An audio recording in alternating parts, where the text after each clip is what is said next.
و فرائض، اخلاق و آداب، اذکار و دعوات، امن و سلامتی اور معاملات و عمرانیات جیسے مختلف النوع جدید موضوعات کا احاطہ کیا گیا ہے۔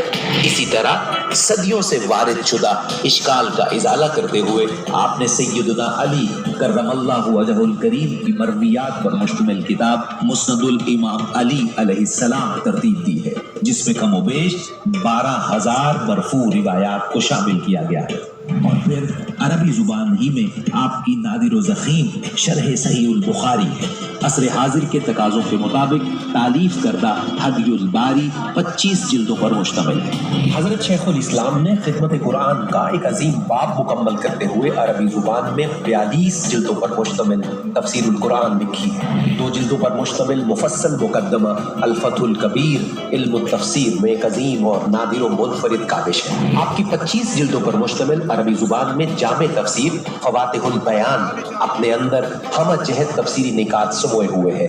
یہ تفسیر اعتقادی، فقہی، علمی و سائنسی، فکری و نظری اور اشاری نکات پر محیط ہے، اور عقلی و نقلی دونوں پہلوؤں کا حسین و بلیغ مرقع ہے۔ اسی طرح 10 جلدوں پر مشتمل تفسیر الجوہر النقی میں ہر آیت کا تربیتی پہلو دیا گیا ہے۔ یہ تفسیر قرآن مجید کے اصلاحی اور تربیتی مضامین کا اجمالی بیان ہے۔ 5 جلدوں پر مشتمل مختصر البیان میں قرآن مجید کے کلمات کے معانی کو تفصیل کے ساتھ بیان کیا گیا ہے۔